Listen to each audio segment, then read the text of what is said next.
जय हिंद। आज इस वीडियो में हम लोग क्लास 10th एनसीईआरटी गणित प्रश्नावली 5.3 के प्रश्न संख्या 13 का हल करेंगे। प्रश्न संख्या 13 है 8 के प्रथम 15 गुणजों का योग ज्ञात कीजिए। यह प्रश्न कह रहा है कि 8 के प्रथम जो 15 गुणज है उनका योग निकालना है। तो चलिए अब हम लोग इसका हल देखते हैं। तो देखिए, इस प्रश्न का हल करने के लिए हम लोग सबसे पहले 8 के प्रथम 15 गुणजों को लिखेंगे। तो देखिए, किसी भी संख्या का जो गुणज होता है उस संख्या का पहाड़ा होता है। तो 8 के जो 15 गुणज हो जाएंगे वो हो जाएंगे 8, 16, 32, 8, 16, 24, 32 डॉट डॉट डॉट, और इसका अंतिम जो 15वां गुणज होगा उसको हम लोग 15 को 8 से गुना करेंगे तो आ जाएगा, और 8 को 15 से गुना करेंगे तो होगा 120। तो देखिए, अब 8 के जो 15 गुणज है उससे एक श्रृंखला बन रहा है, और यह जो श्रृंखला बन रहा है वो एपी में होगा, क्योंकि प्रत्येक संख्या में 8 को जोड़ते जाएंगे तो अगला संख्या प्राप्त होते जाएगा।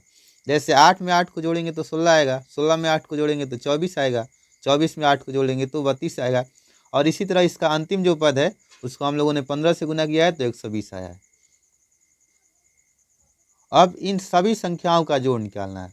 तो देखिए, ये एपी में है, और एपी में हम लोग जानते हैं कि किसी भी एपी का जो योग होता है एसएन होता है, और एसएन बराबर होता है n/2 इंटू ए प्लस एल।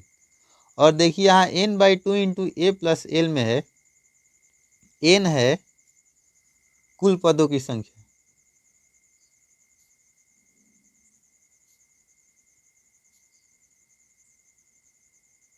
और कुल पदों की संख्या इस एपी में कुल पद 15 है, क्योंकि 8 के ही प्रथम 15 गुणज है। तो यहाँ n का मान हो जाएगा 15, और ए जो होता है वो होता है प्रथम पद, और इस एपी में देखिए जो प्रथम पद है वो 8 है तो बराबर हो जाएगा 8, और यहाँ जो एल होता है वो होता है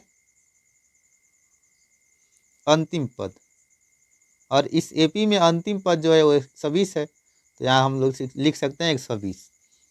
अब हम लोग इस सूत्र में एन, ए और एल का मान रखेंगे तो हो जाएगा एस एन बराबर n/2। तो एन के जगह पर हम लोग 15 लिखेंगे, 15/2 इंटू ए प्लस एल।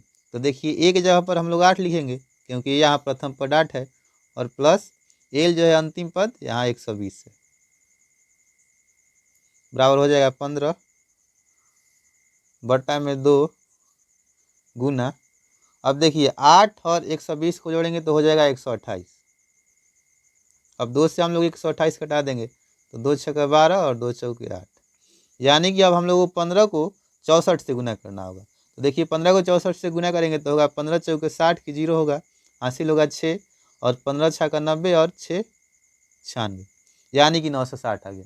तो इस तरह से इस प्रश्न के अनुसार 8 के प्रथम 15 गुणजों का जो योग होगा वो क्या होगा, 960। मुझे आशा है यह प्रश्न आप लोगों को समझ में आ गया होगा। अब हम लोग मिलेंगे नेक्स्ट वीडियो में, तब तक के लिए जय हिंद।